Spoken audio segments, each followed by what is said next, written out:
So what's the question, Diane? Without a form, is there perceiving? Without the form is any perception, is the perceiving. I would say that consciousness, when there is no form whatsoever, then consciousness is aware of itself. So there is perception of itself, still is aware of itself, right? And you kind of get this in your human experience because you can notice awareness. You can notice it, right? And the word notice is the same as being aware, right? So being aware of awareness means that who is aware of awareness? The me or the I cannot be found here. The perceiver is not there. But there is awareness aware of itself, right? So consciousness is aware of itself.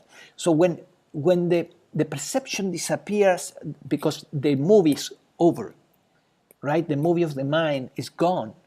Then we have still consciousness will persist and consciousness will be aware of itself. So life is, in the end, is so simple when you realize this, is two things: mind, and awareness, looking at the mind. What is mind? 5 things: thoughts, emotions, drives, beliefs, and sensations. All a movie that is in front of awareness, constantly moving, and awareness looking at the movie. Which one is real?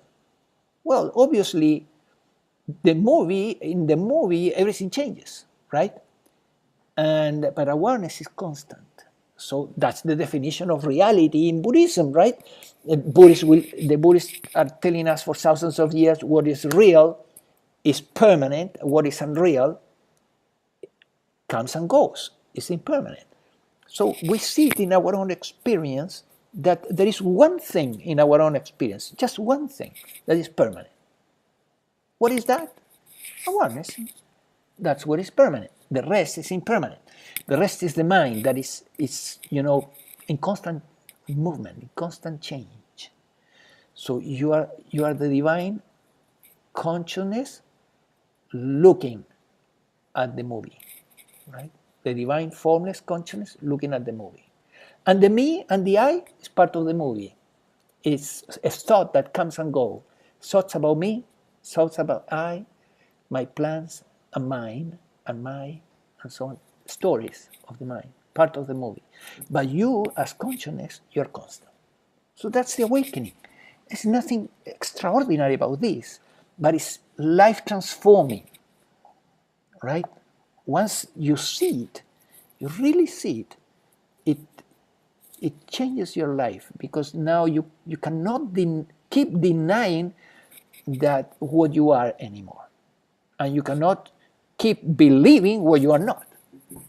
Yes.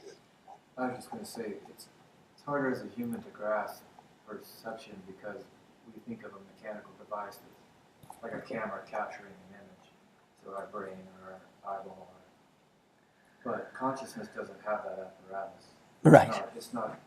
It's not perceiving the same way we do. So, it's like an easy way right now. If you want to go to the bodies exhibit at the California State or California Science Center, like they take the skin off the body, and then you start seeing what you really are, because we get so identified with perception the skin, of this, right?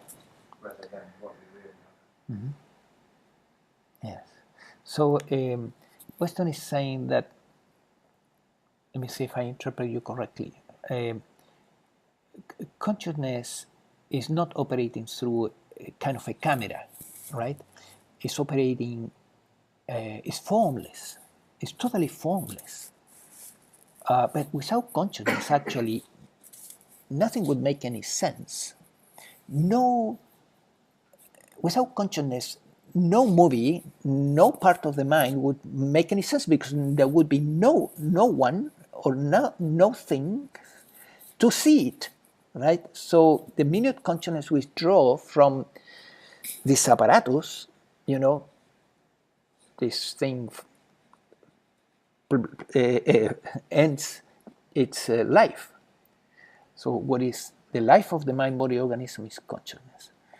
And the idea of the camera it's a good step forward in the sense that you can imagine or picture consciousness as a camera, in the sense that, and this is something that sometimes I use as a device in the awakening protocol, which is, you can imagine that consciousness is like a camera that is looking into the heart for your feelings, looking into the head for the thoughts, being aware of the thoughts, is looking through the eyes to grab all the visual inputs, through the ears to grab all the auditory inputs, and so on. So it's like a camera that is capable of pointing in different directions, but it's an immaterial camera, right? There's no apparatus there. What is true, however, about consciousness is that it can narrow the focus or open the focus. That is really amazing, isn't it? Consciousness can narrow the focus into something or can open the focus. We were doing that during the meditation, right? When you give attention to two things at the same time, like the breath and the environmental sounds, consciousness is opening the focus. And then if you just give attention to the breath, consciousness is closing the focus, narrowing the focus. If you sustain narrow focus all day long, it's very taxing for the mind-body organism.